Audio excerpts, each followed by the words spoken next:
After she went in and out of examinations, doctors gave her a diagnosis: stage 2 cervical cancer. Irene's husband, Stephen Teep, said she was shocked. "How did my smear tests not pick this up?" 35-year-old Irene asked after the diagnosis in September 2015. Her last 2 routine pap smears, one in 2010 and the next in 2013, had come up free of any issues. From the 2010 test that she got the all clear, it showed precancerous cells, Stephen Teep said. And the 2013 one showed early stages of cancer. Later this year, Cervical Check will move to a cervical screening test that will also account for the presence of the human papillomavirus. A steering group has been established by the HSE, which is in the process of appointing members and finalizing its terms of reference to oversee the planning and implementation of primary HPV screening, the HSE said in a statement.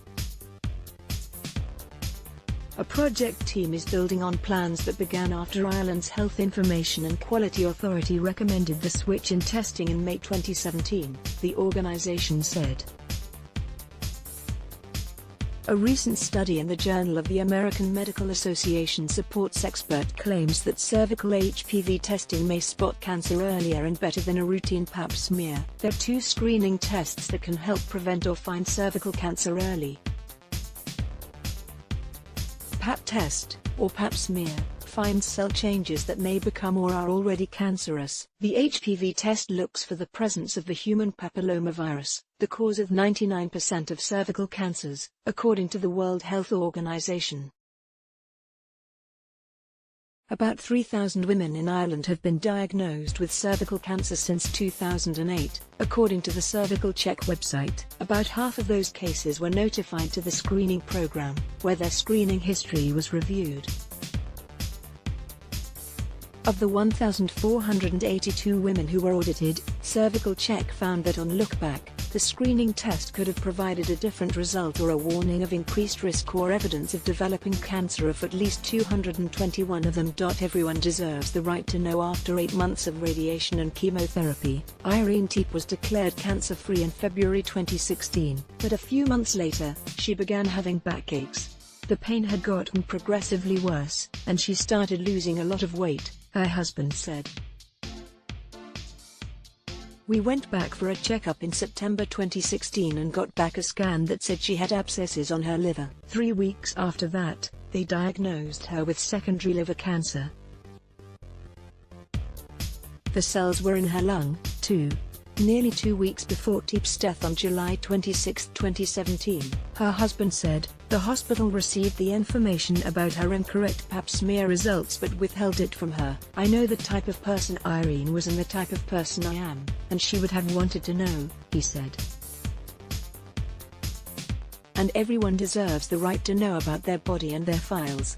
The HSE is investigating to find out where its practices failed. The screening tests are processed in 2 laboratories in Ireland and 1 in the United States, and a margin of human error is always expected in eye-to-glass testing of slides, the Cervical Check website asserts. At this point it is clear that there has been a very serious breakdown in communicating to the women concerned, the website says. All those affected, who were not previously made aware of this, are now being contacted. To date, 205 women, or, in the cases of the women who died, their next of kin, have been contacted. You're basically told. Go home and die. Stephen Teep believes that if it weren't for Vicky Fellin, the first woman to come forward and reveal her battle with the HSE, he would have never known about the test failures. "I made my decision that I was never going to sign a non-disclosure agreement. I was so angry," Fellin said of why she shared her story. "If I had been told this information sooner, 2 years ago, that my cancer was 2 years older than I knew it to be, I would have been insistent on a lot more scans. And I was so upset that this wasn't communicated to me." Fellin was first diagnosed with cervical cancer in 2014 but went into remission after treatment. I had no major symptoms apart from lower back pain, which I had complained about consistently for 2 years anyway, and bloating, Phelan said, but I thought it was menopause. I'm 43 now.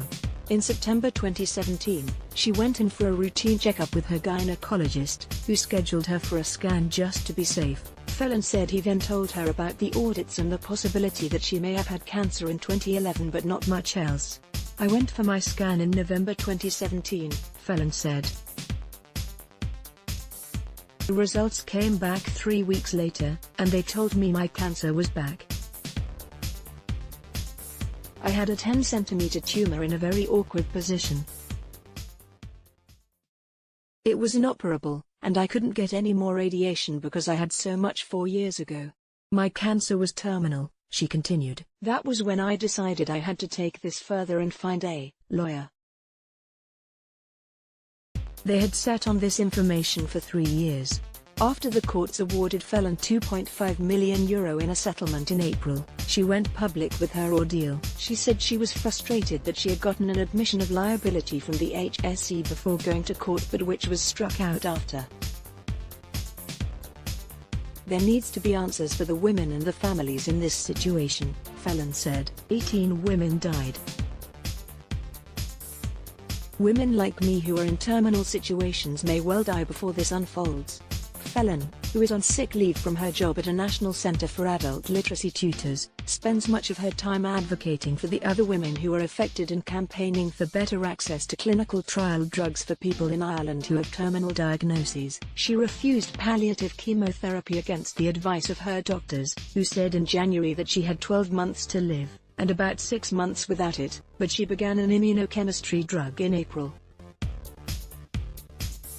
Other than symptoms like swollen and sore fingers and arms, she said, the medication has helped her feel better and be more active. You're given no hope, Phelan said. You're basically told, go home and die, take the palliative, but basically, this is done. I would not accept that. She and Stephen Teep have called for government funding to support an independent advocacy group to help with issues including seeking fertility options and sex counseling for the women and therapy for the families who have lost loved ones. I've gotten hundreds of messages and emails and gifts, Phelan said. They don't even know my address. I'm getting flowers, framed pictures, vouchers of restaurants, hotels. People come up to me every day to shake my hand or hug me. Imagine the future. Teep and Lorraine Walsh, another woman whose world was rocked by a false negative reading, are patient representatives on the steering committee that oversees improvements in the cervical screening process. They wrote a joint statement called Imagine and presented it at the latest committee meeting. Imagine 7 surgeries to try and preserve fertility and allow us to have the children we have so desperately longed for, followed by failed IVF because the surgeries depleted my ovarian reserve due to compromised blood supply, Walsh wrote. When the scandal is gone and the mistakes have been made and they've been rectified, this is what you're left with, a widower and motherless boys, Teep said. I didn't want Irene to just be a number, to be one of 18 women who died. I've been fighting for the answers. Another goal of the committee is to restore trust in the screening service. There's a second group, said Cleanna Loughnane, Women's Health Coordinator with the National Women's Council of Ireland, women like myself who are enrolled in cervical check, who have had smears in the past who are not sure if they were read accurately, wondering if they have to return for another test. They still are quite unclear about what they are meant to do. There has been a drip of information from both our health service and our government. Loughnane says all the women enrolled in the program deserve an apology and very clear instructions on next steps. A common complaint is that women calling the helpline can't get through or are leaving their numbers and getting returned calls much later than they expected. The Faculty of Pathology at the Royal College of Physicians of Ireland will form an expert advisory group to advise the screening programme. Cervical screening, which involves the pathological analysis of cells from the cervix for precancerous changes, still remains the most reliable and effective way of preventing and detecting early cancers when performed within a nationally organised screening service. Therefore we continue to urge women to present for routine screening, said Louise Burke, the group's chairwoman and incoming dean and chairwoman of the Faculty of Pathology and clinical professor at Cork University Hospital/University College Cork, in a news release. An independent inquiry was also established and has gathered testimonies from the women involved. It has offered recommendations that will be executed by the Minister for Health, including paying each woman or their next of kin €2,000, guaranteeing women full and open access to their cervical screening records on request, and providing more explicit details on possible reasons why screening could miss abnormalities. A final report is expected at the end of the summer.